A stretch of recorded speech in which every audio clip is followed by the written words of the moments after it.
Baik, Assalamualaikum warahmatullahi wabarakatuh. Selamat malam, apa kabar pemirsa Banyumas TV dimanapun Anda berada. Ya, senang sekali pada malam hari ini dapat berjumpa kembali bersama saya Cecilia Putri dalam program Acara Sorot seputar obrolan rakyat objek topik terkini pada malam hari ini. Dan tema kita pada malam hari ini yakni mengenai climate exchange atau perubahan iklim terhadap kesehatan. Ya baik, di sini juga kita sudah menghadirkan beberapa narasumber kita yang luar biasa tentunya. Dan bagi pemirsa Banyumas TV yang ingin bergabung atau ingin bertanya bersama kami dan bersama beberapa narasumber kita nanti, kami juga akan membuka interaktif kami di telepon interaktif 0281 657 7020 atau juga bisa WhatsApp di 0815 6776 7777. Oke, baik, seperti yang kita ketahui saat ini yakni perubahan iklim membawa dampak yang banyak bagi kehidupan kita saat ini. Dan kemudian juga seperti perubahan cuaca yang ekstrim berdampak juga bagi kesehatan kita. Nah, bagi pemirsa Banyumas TV yang ingin mengetahui apa saja sih dampak yang timbul terhadap perubahan iklim saat ini dan juga bagaimana cara mengantisipasi dari dampak perubahan iklim ini, kita langsung saja ke narasumber kita pada malam hari ini. Yang pertama, ada Kepala BMKG Cilacap, Bapak Taruna Muana Rahman. Oke, selamat malam Bapak. Selamat malam, Mbak. Oke, baik. Apa kabar Pak hari ini, Pak? Alhamdulillah baik. Alhamdulillah hari ini baik. Oke, mungkin bisa disapa terlebih dahulu pemirsa Banyumas TV yang ada di rumah. Selamat malam pemirsa Banyumas TV dimanapun Anda berada. Saya yakin nih semuanya pada saat ini dalam keadaan sehat semua. Amin. Ya, Insya Allah sehat semua. Amin. Oke. Oke, baik. Di sebelahnya juga sudah hadir ada Dr. Muhammad Baharudin dari Wakil Ketua Perkumpulan Budi Kemuliaan. Oke, baik. Selamat malam Bapak. Malam Mbak Cici. Bagaimana Pak hari ini Pak kabarnya Pak? Alhamdulillah sehat dan senang berada di Purwokerto, Banyumas dan bisa bersama-sama dengan pemirsa Banyumas TV. Di Banyumas TV untuk membahas hal-hal yang kita rasakan, sesuatu yang penting buat kita semua. Oke, baik. Kemudian juga sudah hadir, ini ada Dr. Fahrul Arbi dari Direktur Utama Budi Kemuliaan. Oke, baik. Selamat malam Bapak. Selamat malam. Oke, baik. Pemirsa TV. Oke, apa kabar Pak hari ini Pak? Alhamdulillah sehat. Oke, baik. Ya, kemudian juga sudah hadir di sini ada Bapak Slamet Setiadi selaku Sekretaris Dinas Kesehatan Kabupaten Banyumas. Oke, baik. Selamat malam Bapak. Selamat malam Pak Cecil. Bagaimana Pak hari ini Pak kabarnya Pak? Alhamdulillah sehat. Alhamdulillah. Selamat malam pemirsa semuanya. Semoga sehat selalu. Salam sehat, salam tangguh. Oke, baik. Bagi pemirsa Banyumas TV juga, tayangan ini bisa Anda saksikan melalui live streaming website kami di www.banyumastv.com dan juga pada media sosial kami di Facebook Banyumas Banyumas Televisi dan juga Instagram Banyumas Televisi dan channel YouTube kami di Banyumas TV Official. Oke, kita langsung saja ngobrol santai saja nih Pak mengenai perubahan iklim. Yang pertama, nih untuk Bapak Taruna Muana Rahman ya selaku dari Kepala BMKG. Ya mungkin terkait perubahan iklim saat ini, bagaimana sih Pak kondisi iklim saat ini yang mana bisa berdampak bagi kesehatan ini, mungkin bisa dijelaskan kondisinya bagaimana Pak? Jadi gini Mbak, sebenarnya perubahan iklim itu setelah berlangsung dan juga kita rasakan, tapi mungkin masyarakat juga tidak, mungkin sudah bisa merasakan juga deh. Kenapa sih? Contohnya dulu, jadi kalau dulu musim hujan, musim kemarau itu kan bisa jelas dari bulan April sampai September, kemudian dari Oktober sampai April. Tapi seperti yang kita rasakan kemarin ya, mungkin mulai tahun ini atau tahun kemarin, kan sepanjang tahun hampir terjadi hujan. Tapi perubahan iklim itu penyebab akibat yang menyebabkan juga faktornya itu banyak sekali juga. Jadi kalau kita lihat perubahan iklim, sebenarnya itu perubahan itu terjadi perubahan iklim juga berpengaruh terhadap cuaca. Jadi perubahan iklim itu terjadi sebenarnya ya karena kita juga sih secara langsung maupun tidak langsung dari kita juga manusia. Ya contohnya kita pemakaian bahan bakar fosil, kemudian juga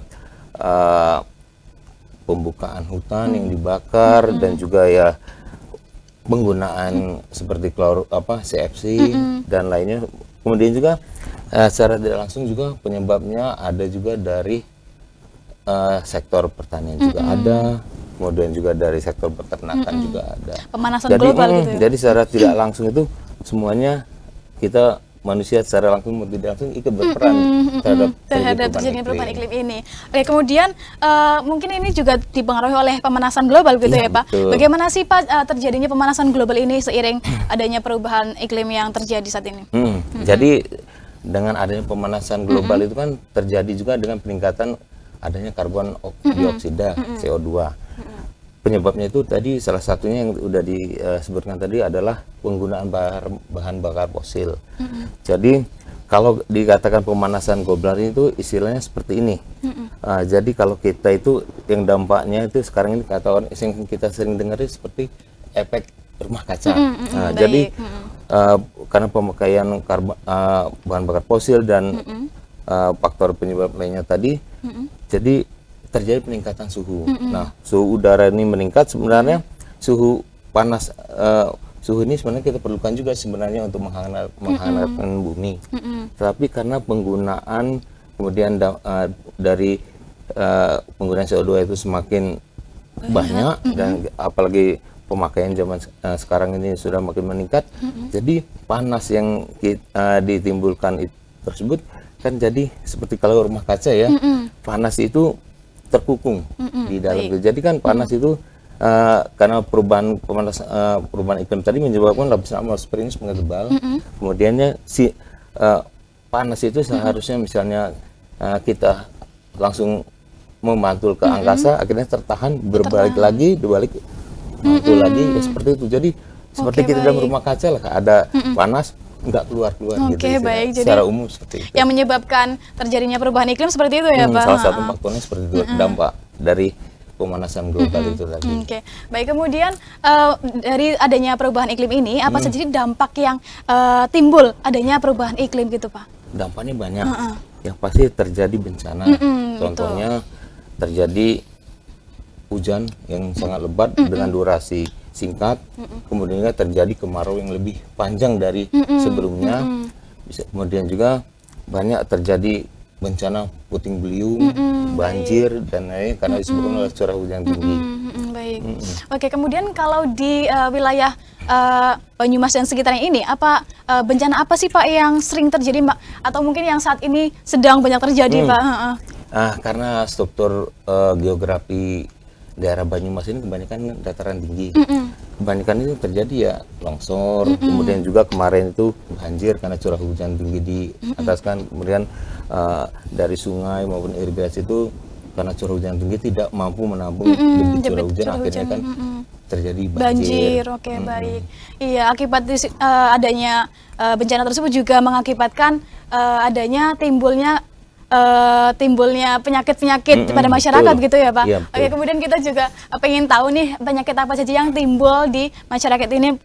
Kita langsung saja ke Dr. Baharudin. Oke, baik. Kemudian ini Pak, adanya terkait dengan perubahan iklim begitu. Mungkin dari Pak Bahar sendiri selaku dokter, ini dampak apa saja sih Pak? Dampak kesehatan yang timbul akibat dari perubahan iklim ini seperti apa Pak?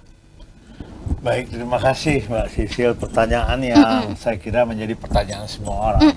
Dan kenapa kita membicarakan ini? Jadi sedikit saya menceritakan latar belakangnya.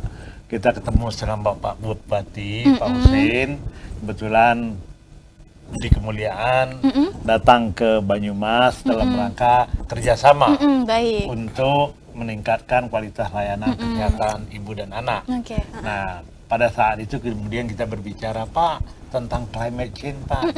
Beliau itu seketika langsung menyetujui ya, saya akan ikut bicara. Gitu. Luar biasa. Jadi beliau paham bahwa climate change ini adalah suatu kesempatan untuk kita pelajari, kita bicarakan, kita tingkatkan pemahaman kita agar kita bisa melihat masa depan. Baik, makanya tadi saya bersyukur ada teman kita Pak Taruna BMKG dari Dinas Kesehatan. Dan saya kira bukan hanya BMKG dan dinas kesehatan, semua kita mempunyai kaitan dengan perubahan iklim ini. Mbak Sisil janjian malam minggu nggak jadi kemarin. Iya. Karena Karena hujannya, hujan. hujannya terus Iya, menerus. baik, Pak. Ya, Oke. jadi sekali lagi perkumpulan Budi Kemuliaan merupakan bagian dari upaya negeri kita ini, dan usia Budi Kemuliaan itu hampir sama dengan Muhammadiyah 120 tahun ikut mikirin. Jadi kita mengajak masyarakat semua nih mempunyai kewaspadaan atau awareness terhadap climate change. Nah, pertanyaan Sil baru saya jawab. Apa baik, dampaknya pada kesehatan? Dampak pada kesehatan ya kalau hujan-hujan terus maka jadi sedih. Nggak bisa keluar rumah gitu. baik. Dan sederhana itu. Dan kalau tapi itu bukan bercanda saya. Benar. Ya, ini memang sudah ada yang namanya penelitian, namanya climate anxiety Baik. atau stres. Jadi terjadi anxiety pada berbagai golongan. Yang karena dia nggak bisa keluar rumah karena hujan, atau karena panas, atau karena kekeringan, atau karena adanya landslide tadi, Mas. Terjadi longsor sehingga orang nggak bisa berpindah dan dia nggak tahu kapan lagi terjadi.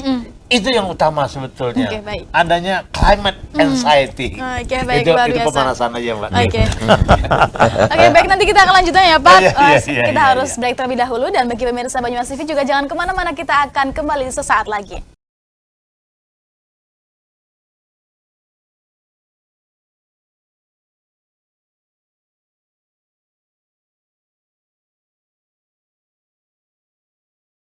Baik pemirsa, Anda masih bersama kami dalam program Sorot pada malam hari ini, dan masih bersama beberapa narasumber kita pada malam hari ini. Dan tadi kita juga sudah berbincang dengan Kepala BMKG mengenai pemanasan global, mengenai perubahan iklim yang terjadi pada saat ini dan kondisi iklim. Dan kemudian juga kita tadi melanjutkan perbincangan kita dengan Dr. Bahar mengenai dampak kesehatan terhadap perubahan iklim ini ya, Dokter. Ya, Ya, baik. kemudian bagaimana sih Pak dampak globalnya ini mungkin terkait dengan penyediaan pangan terhadap adanya perubahan iklim saat ini, mungkin bisa dijelaskan, Pak? Ya, jadi sekali lagi pertanyaan yang luar biasa dari Mbak Sisil. Jadi setelah perjanjian Paris 15 tahun yang lalu dan terakhir kita di Bali juga ada berbicara climate action maupun climate change, kita makin sadar bahwa perubahan dari climate change ini mempunyai risiko global. Baik. Karena yang namanya iklim itu bukan mempengaruhi satu kota. Di kota manapun dunia nanti akan terjadi gangguannya gitu kan. Baik. Nah, sama seperti kayak gempa gitu. Gempa atau tsunami di Aceh perginya kemana-mana. Iya, Iklim juga berdampaknya. begitu. Jadi ada hal yang penting menurut saya, yang penting kita pemahami adalah dampak daripada atau global risk, risiko yang terjadi itu adalah terganggunya natural resources kita dan oke. biodiversity kita. Baik. Jadi kita bayangkan itu, yang namanya Gunung Slamet itu kan isinya biodiversity, natural resources, kemudian sumber air dan segala macam. Kalau climate change ini kita kemudian tidak lihat risikonya dan kita tidak mendapatkan data-data dari sana, maka kita tahu-tahu sudah kayak kodok di dalam air panas tuh, Oke. atau udah terlambat jadinya gitu. Jadi sekali lagi pertanyaannya Mbak betul, yang kita sama-sama perlu tahu adalah bagaimana semua awareness kita ini betul-betul paham secara semua kelompok bahwa ada masalah dan kita punya kemampuan untuk menyelesaikan masalah, terutama biodiversity kita tadi itu, karena itu adalah yang kita akan tinggalkan kepada anak cucu kita. Dan apalagi kalau kita lihat peta Indonesia di tengah-tengah lautan, antara lautan Hindia, lautan Pasifik, dan kemudian adanya hutan-hutan kita, dan kemudian pemanasan global itu akan menyebabkan suhu meningkat dan laut kita kemudian jadi panas, sehingga terjadi kenaikan muka laut, dan kemudian juga terjadi tadi itu perubahan cuaca yang ekstrim, panas, hujan, La Nina dan yang lain. Mau nggak mau kita harus siap. Gitu. Baik. Gitu, Mbak. Oke, kemudian ada yang ingin bergabung bersama kami. Oke. Halo, selamat malam. Halo, Halo, selamat malam. Dengan siapa? halo Mbak, dengan Adi Oke, Adi. Di mana Mas Adi? di Cilacap, Mbak. Oke, Mas Adi di Cilacap. Mungkin ingin bertanya, monggo? Ya, mau tanya itu, ini kan saya juga agak perhatikan tentang apa namanya perubahan iklim ya Mbak. Baik. Tidak salah aku Cilacap takut panas gitu ya. Oke. Mungkin mau tanya sama Pak BMKG-nya, kira-kira ada nggak sih kayak sumber energi kita yang biar bisa jadi sumber energi yang bersih gitu Pak, kayak misal yang saya tahu sih selama ini cuma panel surya gitu ya, dan itu kayaknya harganya masih mahal lebih Pak. Itu mungkin bisa di apa namanya, bisa diomongin sama dinas-dinas terkait biar sebenarnya kita bisa membuat energi sendiri di rumah gitu, sama ya belum dimurah gitu Pak. Oke. Bayar listriknya kayaknya pengen cima dan murah gitu Pak. Gitu. Terus apa sih namanya ya, kalau di Cilacap itu kayak sumber energi yang bersih kira-kira apa ya Pak gitu, apa dari mana gitu? Oke. Ada pertanyaan lagi dari Mas Adi mungkin? Cukup? Sudah sih Mbak. Oke. Oke, baik, terima kasih atas pertanyaannya Pak Mas Adi. Oke, mungkin bisa dijawab oleh Mbak Taruna ini. Bagaimana sih sumber tenaga yang bersih di Cilacap, bagaimana itu? Baik, terima kasih tadi dengan Pak siapa? Pak Adi. Pak Adi. Sama-sama dari Cilacap, Pak Adi. Selamat malam, Pak Adi. Jadi gini, Pak Adi, memang sumber daya yang ada sebenarnya yang belum kita manfaatkan, terutama kita di Indonesia memang belum, adalah pertama kan kalau kita di Laut Selatan, ini kan gelombangnya tinggi. Sebenarnya kalau yang pernah kita lihat ya seperti di luar negeri ya, itu ada memanfaatkan gaya ombak gelombang itu tadi untuk menggerakkan turbin. Jadi dia naik turun, jadi menggerakkan seperti itulah, seperti begini. Kemudian juga ada juga mungkin dengan kincir angin, Pak. Kan angin di Cilacap kan lumayan kencang di pinggir pantai. Mungkin itu salah satu sumbernya, Pak. Tapi kalau untuk mekaniknya seperti apa, mungkin nanti bisa kita cari, Pak, seperti apa mekanisme kerjanya. Yang pasti kan hampir sama dengan kincir air juga, itu kincir angin. Mungkin itu yang murah yang bisa kita dapat di lingkungan kita, terutama daerah Cilacap. Ya, yang pasti yang paling murah dekat itu angin, Pak. Karena tenaga angin itu bisa kita manfaatkan, murah juga, tidak terputus. Ya paling kalau embusan anginnya kurang dari misalnya 2 knot, 3 knot, mungkin perputarannya pelan. Oke, baik. Jadi begitu ya, Kalau Pak Adi. ada Baik. barangkali Iya, perlu boleh lah, di gitu ya. Jadi tambahkan, pertanyaan Mas Adi itu luar biasa. Jadi kemarin ini kan kita melakukan pertemuan G20 di Bali. baik. Nah, itu kan berbagai negara masuk. Nah, ada satu penelitian dan telah berjalan, ternyata petani-petani itu yang punya sapi dan segala macam itu bisa memanfaatkan itu untuk energi, Pak. Oke, baik. Jadi apa namanya, ngomongnya apa sih? Apa namanya, tai sapi gitu. Ngomongnya kan memang tai sapi, tapi baik. bahasanya lainnya apa? Menurut saya tai sapi aja. Biogas, pakai biogas.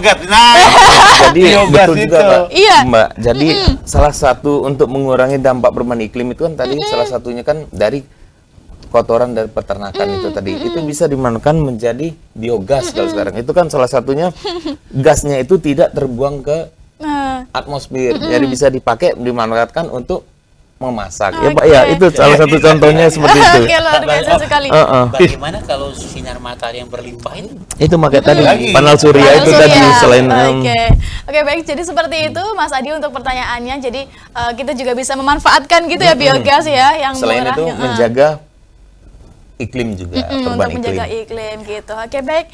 Ya, selanjutnya kita ke Dr. Fahrul ya, mengenai perubahan iklim ini. Mungkin dampak yang paling signifikan terjadi pada kesehatan anak itu seperti apa, Pak? Saya kira tadi UNICEF punya tagline itu. Bagaimana, Climate Pak? crisis is ada dampak yang besar pada krisis pada anak. Ya. Kita tahu bahwa paling sedikit ada 5-6 dampak perubahan iklim pemanasan global terhadap kesehatan anak. Baik, Pak. Pertama pada waktu prakonsepsi, sebelum bayi dilahirkan. begitu udara panas, kekeringan, ibu-ibu tidak mendapatkan gizi yang cukup, maka berdampak pada gizi pada janin yang dikandung. Yang kedua, pada waktu konsepsi, setiap kenaikan udara sekian derajat akan berdampak terjadinya kemungkinan lahirnya bayi lebih cepat, prematuritas. Oke, baik. Ya, prematuritas. Yang berikutnya lagi dampak pada perubahan iklim pada faktor-faktor penularan penyakit. Faktor angin misalnya, pneumonia, radang paru-paru, misalnya hujan sering, ada batuk pilek. Kemudian faktor yang berdampak pada nyamuk, Aedes untuk demam berdarah, malaria di tempat lain. Dan terakhir pada air, diare, sumber air, diare tercemar dan sebagainya. Dan itu sesuatu yang keniscayaan yang harus menjadi perhatian. Oke, ya kemudian juga ada penyakit TBC yang mungkin di Indonesia juga terbesar ya. Betul. Urutan berapa itu ya? Nomor 3. Nomor 3. Nah, itu Terbesar di apakah dunia. TBC juga dampak dari perubahan iklim ini, Pak? Ya, bisa. Salah satu. Kita tahu TBC itu kan penularan dari udara. Indonesia itu menyumbang 19% TBC di dunia. Oh, oke, baik, luar biasa. Jadi 3 besar dunia. Sehingga kalau terjadi perubahan iklim, perubahan aliran udara, cuaca sedemikian rupa, maka penularan misalnya orang batuk dan sekutumnya jatuh dengan suatu kelembapan tertentu, efek penularannya lebih. Oke, baik, luar biasa. Oke. Baik. Kita sama-sama lihat dari bagaimana pandangan dinas kesehatan. TB itu adalah satu keadaan turunnya daya tahan tubuh orang kena TB. Oke. Nah, perubahan iklim ini menyebabkan tadi salah satu adanya climate anxiety. Nah, climate anxiety itu juga menyebabkan daya tahan tubuh kurang. Tapi pada saat bersamaan kena bencana, La Nino dan segala macam, hasil produksi berkurang. Sehingga petani nggak bisa menjual atau tidak bisa makan.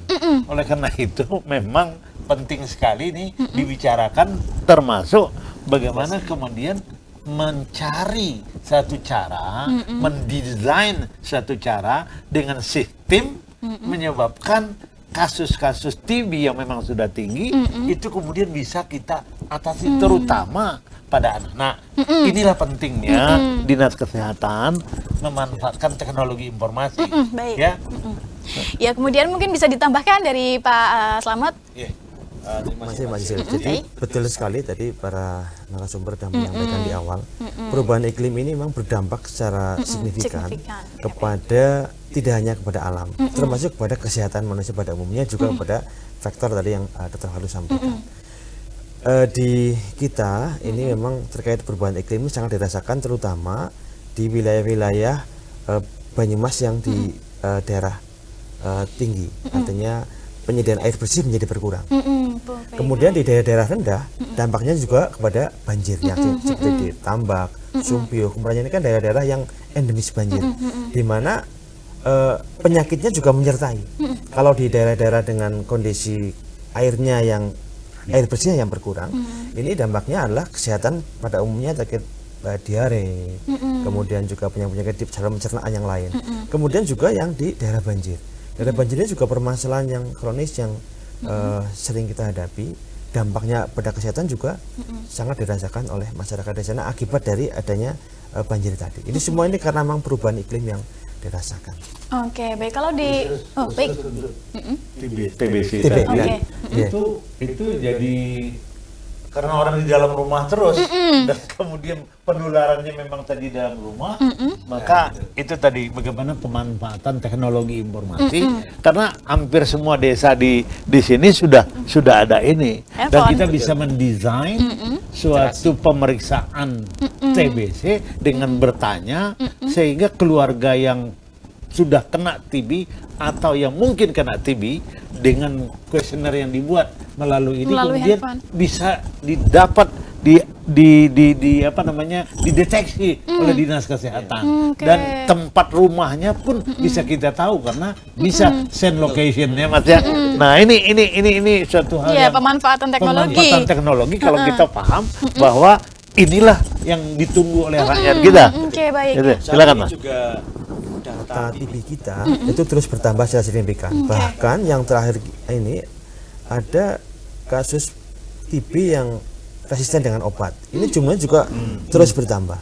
Ini salah satu penyebabnya juga karena di samping faktor dari kondisi tubuhnya juga lingkungan tadi yang mempengaruhi. Sehingga secara umum kondisi pasien tidak membaik dengan obat-obat yang sudah diberikan, sehingga diperlukan upaya-upaya lain untuk kesembuhan pasien tadi. Oke, baik. Kalau di wilayah Banyumas ini seperti apa Pak kasus TBC ini?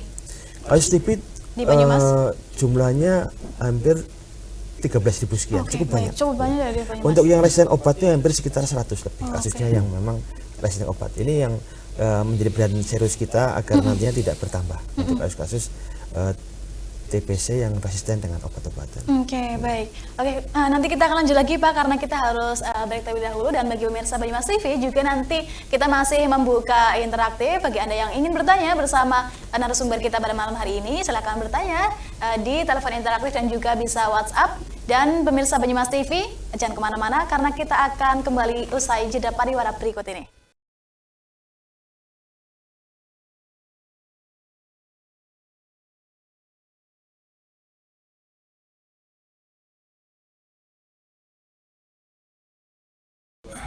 Oke, baik pemirsa, terima kasih Anda masih bersama kami dalam program Sorot dan masih bersama keempat narasumber kita pada malam hari ini. Ya, tadi melanjutkan perbincangan kita mengenai penyakit-penyakit yang timbul di adanya perubahan iklim saat ini. Ya, mungkin kita lanjutkan perbincangan, mungkin penyakit-penyakit lain apa lagi sih ya Pak? Mungkin juga ada upaya-upaya apa untuk mencegah adanya timbulnya timbulnya penyakit di masyarakat? Baik. Terima kasih Mbak Hasil. Yang berikutnya tadi terkait dengan TBC juga berkaitan juga terkait dengan perubahan iklim ini terhadap perilaku faktor. Salah satunya adalah peningkatan jumlah kasus DBD. Data yang saya dapatkan saat ini DBD di Banyumas itu ada 287 kasus. Dengan angka kematian sebanyak 9 kasus sampai dengan Desember di tahun 2022 ini. Nah, ini barangkali yang perlu menjadi perhatian kita karena saat ini masyarakat tahunya begitu DBD kepengennya itu di fogging. Padahal upaya yang paling sederhana adalah dengan pemberantasan sarang nyamuk, kemudian juga menghilangkan tempat bersarang nyamuk tadi. Jadi dengan perubahan iklim pas hujan yang cukup tinggi, kita harus pandai-pandai untuk mengalirkan genangan-genangan air yang ada di tempat kita, memantau vas bunga, memantau tempat-tempat yang menjadi sumber air yang itu menjadi sumber berkembangnya nyamuk Aedes aegypti. Jadi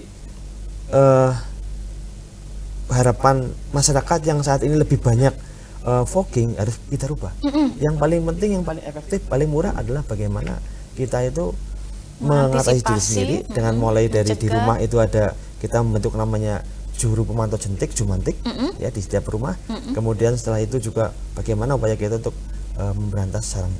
Itu yang paling efektif, paling efisien untuk mengatasi masalah DBD. Dan juga kasus-kasus lain yang banyak kita jumpai terkait tadi Dokter Bahrul juga menyampaikan kasus kita adalah leptospirosis. Ya, leptospirosis yang disebabkan anak tikus ada 50 kasus ya sampai dengan bulan Desember di tahun 2022 ini, dan sudah ada 4 kasus yang meninggal dunia. Jadi 4 kasus. Kemudian ISPA ini pada usia anak-anak juga jumlahnya cukup banyak, sampai dengan Desember ada 541 kasus. Dan pada balita ada 1.315 kasus. ISPA ini memang dampak-dampak perubahan iklim terhadap kesehatan. Jadi yang paling penting barangkali di masyarakat bagaimana mitigasi kita terkait dengan adanya perubahan iklim ini. Yang pertama adalah bagaimana kita semua menjaga kesehatan kita, meningkatkan daya tahan tubuh kita dengan berperilaku hidup bersih dan sehat. Itu nomor 1. Yang kedua juga menjaga kesehatan lingkungan. Jadi lingkungan mari kita jaga, kita rawat, kita bersihkan tempat-tempat yang memang menjadi sumber berkembang biaknya faktor, nyamuk, tikus dan sebagainya yang menjadi penyebab penyakit. Kemudian yang tidak kalah pentingnya, ya mari kita tingkatkan imunitas kita dengan gerakan masyarakat hidup sehat. Kemudian juga saat ini pemerintah gencar sedang melakukan kegiatan vaksinasi khususnya untuk mencegah COVID. Ya mari saya mengajak masyarakat semuanya untuk mensukseskan program pemerintah di program vaksinasi ini agar daya tahan tubuh kita kuat, khususnya berkaitan dengan pandemi COVID-19. Oke, Begitu. baik. Ya, mungkin kita pengen tahu nih untuk Pak Kepala BMKG sendiri terkait adanya perubahan cuaca yang cukup ekstrim ya Pak. Nah, kemudian apakah ada potensi bencana yang mungkin terjadi di wilayah Banyumas ini? Mungkin Cilacap juga yang dekat dengan pantai begitu ya Pak. Mungkin bisa disampaikan kepada pemirsa Banyumas TV. Begini Mbak, kita lihat memang pada saat sekarang ini tren hujan rata-rata mungkin meningkat juga.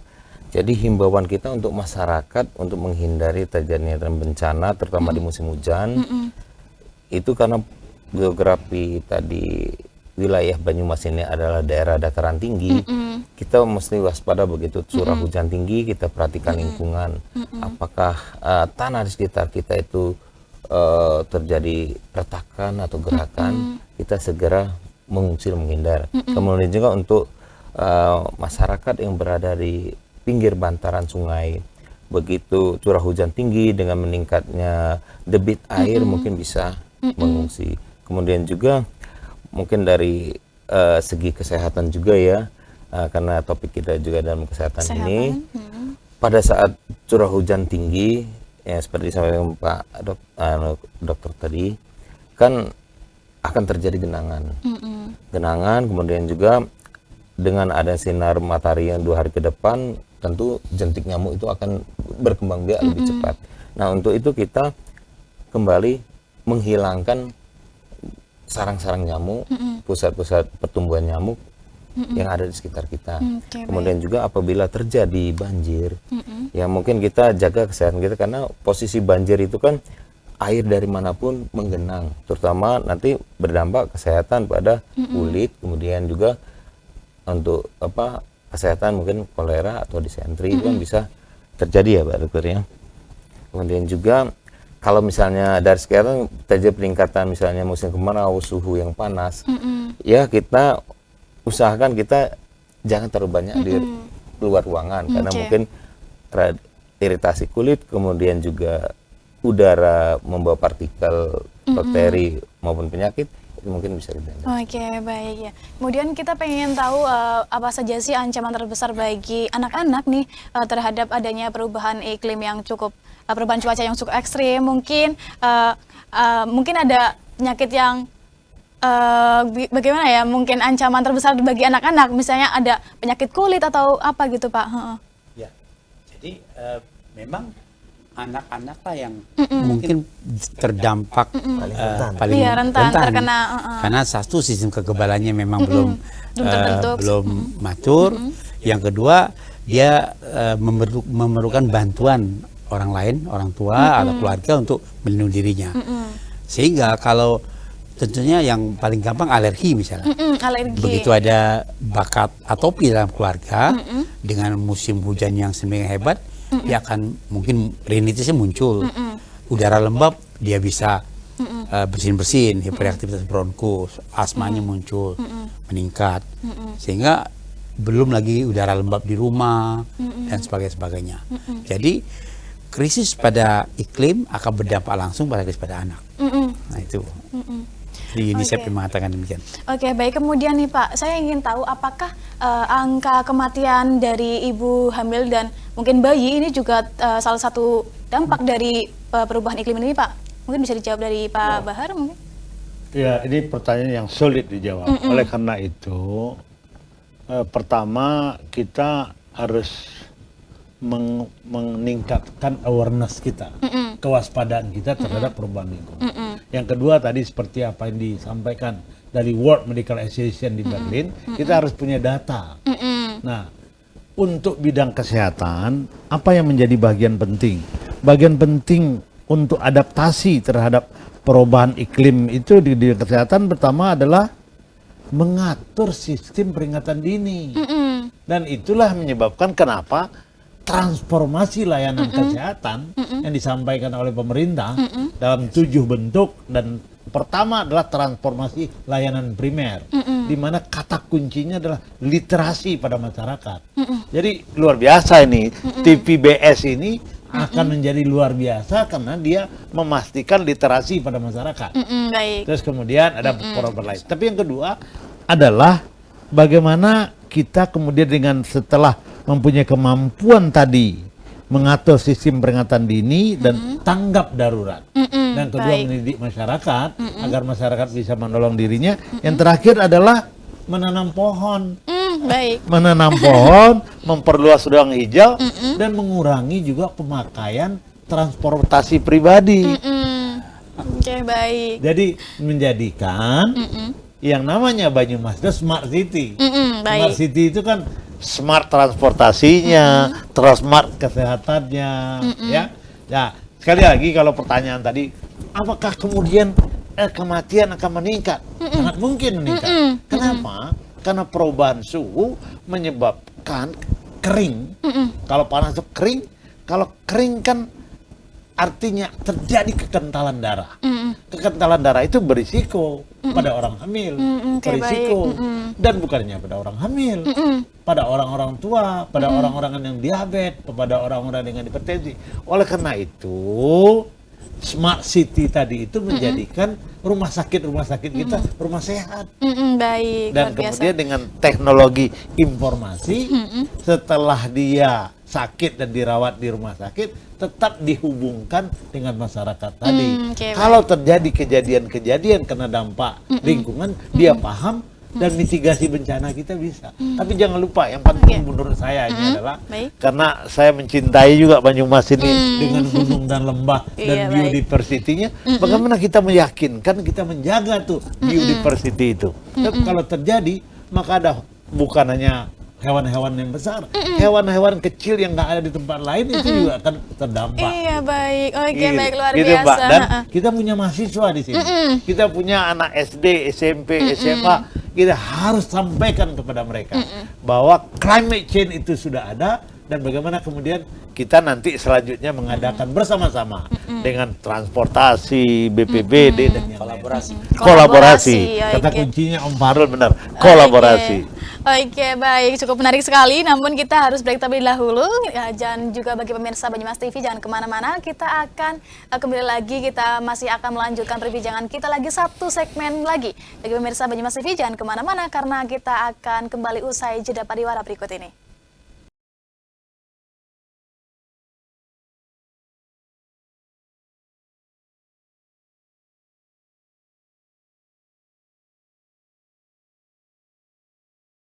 Baik, terima kasih pemirsa, Anda masih bersama kami dan tidak terasa juga kita sudah memasuki segmen terakhir dan kita juga masih bersama narasumber kami. Dan bagi pemirsa Banyumas TV, tayangan ini juga masih tayang di media sosial kami dan juga di live streaming website kami. Oke, kita melanjutkan perbincangan kita pada malam hari ini, yakni untuk permasalahan perubahan iklim yang terjadi saat ini ya Pak. Bagaimana sih Pak dari BMKG ini untuk mencegah terjadinya terjadinya bencana-bencana yang mungkin terjadi di wilayah Banyumas ini ataupun Cilacap dan sekitarnya gitu Pak? Apakah ada upaya untuk mencegah, kebijakan apa gitu Pak? Sebenarnya upaya untuk mencegah kebijaksanaan sebenarnya ada pada masyarakat itu sendiri. Baik. Mungkin dengan dukungan pemerintah. Salah satunya contohnya kita adalah mengurangi penggunaan bahan bakar fosil. Contohnya lebih baik masyarakat daripada menggunakan angkutan sendiri-sendiri, sekarang kan pemerintah Banyumas sudah mempunyai menyediakan transportasi umum. umum. Jadi itu salah satu peran serta masyarakat menggunakan transportasi umum. Jadi mengurangi di samping kemacetan, mengurangi juga penggunaan bahan bakar dan mengurangi polusi udara.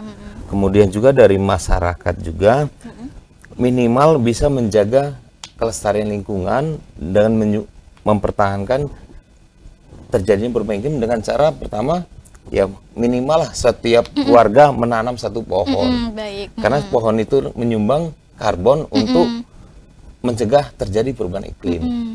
Kemudian juga kita bijaklah menggunakan contohnya air, menggunakan seperlunya. Kemudian juga masyarakat juga mulai sekarang menggunakan produk yang banyak mengandung CFC. Mungkin seperti itu peran serta masyarakat untuk mengurangi terjadinya dampak perubahan iklim. Karena yang merasakan nanti kan kita semua dan apalagi anak cucu kita nanti yang merasakan. Baik, untuk kemudian ada isu yang gempa megatrust mungkin ya mungkin bisa jadi peringatan ini untuk pemirsa Banyumas TV atau himbauan mungkin. Oke. Gini Mbak, memang kemarin banyak juga masyarakat menanyakan ke kita, terutama di daerah selatan Mbak ya, pesisir Cilacap Pesisir terutama. Cilacap, ya baik. Banyak isu yang berkembang di luar. Contohnya tanggal ini, hari ini, bulan ini akan terjadi gempa besar megatrust. Contohnya 8,9 skala Richter yang akan menyebabkan tsunami besar setinggi 20 meter.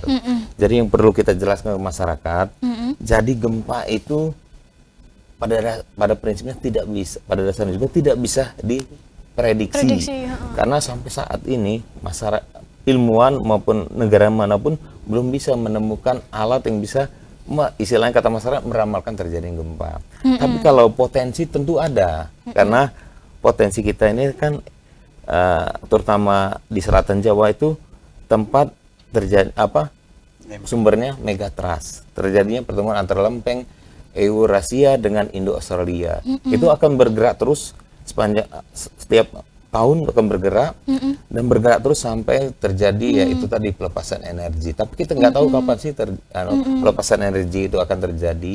Jadi untuk masyarakat, himbauan kita jangan termakan hoak karena akan meresahkan. Lebih baik informasi carilah kalau kita kan ada info BMKG bisa di-download di Play Store, kemudian ataupun bisa juga seperti kita ada di media sosial itu di Instagram. Mungkin bisa nanti informasi apapun bisa lihat di sana. Atau mendatangilah minimal ke kantor kita. Benar nggak Pak? Seperti ini. Mungkin seperti itu. Oke, baiknya. Kemudian nih, mungkin himbauan bagi mungkin ibu hamil ataupun yang sedang ibu-ibu mungkin yang sedang mengandung, adakah saran atau himbauan untuk menjaga kesehatannya agar keberlangsungan kehamilannya itu bisa sehat terus gitu Pak? Ya, jadi sekali lagi ibu hamil, orang tua, anak kecil dan kita semua mempunyai dampak dari iklim ini. Oleh karena itu yang perlu adalah memahami dan setelah memahami kita tahu melakukan upaya-upaya adaptasinya. Jadi secara spesifik nak mungkin kita jelaskan sekarang. Jadi himbauan saya buat nyongnya Banyumas TV, TV-nya Nyong Banyumas, ayo terus menerus kita bicarakan ini. Kita buat, kita teruskan sehingga dan kemudian beri kesempatan terjadinya dialog interaktif dengan masyarakat. Sehingga dan masyarakat mulai dari SD, SMP, SMA, mahasiswa kita gerakkan bersama. Terima kasih Mbak Sisil. Luar biasa. Luar biasa ya. Ya, kemudian untuk Dokter Fahrul sendiri nih selaku dari dokter anak ya, mungkin ada apakah ada himbauan untuk ibu-ibu ini untuk merawat kesehatan anak dan juga untuk menghindari adanya timbulnya penyakit atau tertular penyakit? Ya, ada ADGIU mengatakan pencegahan jauh lebih baik daripada pengobatan. Pemerintah punya beberapa poin untuk vaksinasi, ya, untuk vaksinasi mencegah pneumonia dan sebagainya, diare dan sebagainya. Di samping itu ya tadi, karena perubahan iklim itu sifatnya universal, makanya betapa pentingnya literasi, awareness dan kolaboratif dari semuanya, termasuk ibu-ibu harus selalu memantau. Dan peran dari peran media massa ini sangat luar biasa. Oke, baik. Ya, kemudian dari Dinas Kesehatan sendiri nih Pak, apakah ada himbauan tersendiri untuk pemirsa ataupun untuk masyarakat Banyumas ini Pak? Iya, terkait dengan perubahan iklim ini yang memang berdampak kepada fisik maupun non fisik yang perlu kita waspadai. Kembali kepada tadi yang saya sampaikan, upaya kita adalah terus meningkatkan kesehatan kita melalui cerdik, ya, cek kesehatan secara rutin, menjauhkan rokok dan alkohol, kemudian rajin berolahraga, beraktivitas, diet yang seimbang yang baik, kemudian juga istirahat yang cukup dan juga kelola stres yang baik. Karena tadi dampak ini tidak hanya dari sisi fisik, juga non fisik, mental, kesehatan mental kita, jiwa kita juga terpengaruh terkait dengan adanya. Oke, baik, luar biasa. Oke, baik, terima kasih juga untuk dari Pak Taruna, Pak Dr. Bahar dan juga Dr. Fahrul dan juga Pak Slamet yang sudah menyempatkan hadir di sini. Terima kasih banyak atas waktunya, dan juga bagi pemirsa Banyumas TV juga terima kasih atas atensi Anda dan sudah menyaksikan kurang lebih selama 1 jam ini bersama keempat narasumber kami. Dan juga bagi pemirsa juga jangan lupa untuk selalu menjaga kesehatan di tengah adanya perubahan cuaca yang cukup ekstrim ini. Semoga masyarakat Banyumas dan juga untuk seluruh pemirsa Banyumas TV maupun warga masyarakat Indonesia untuk bisa selalu menjaga kesehatan dan juga untuk selalu diberikan kesehatan oleh Allah Subhanahu wa Ta'ala. Oke, baik, terima kasih pemirsa. Saya Cecilia Putri pamit undur diri. Sekian, wassalamualaikum warahmatullahi wabarakatuh. Waalaikumsalam warahmatullahi wabarakatuh.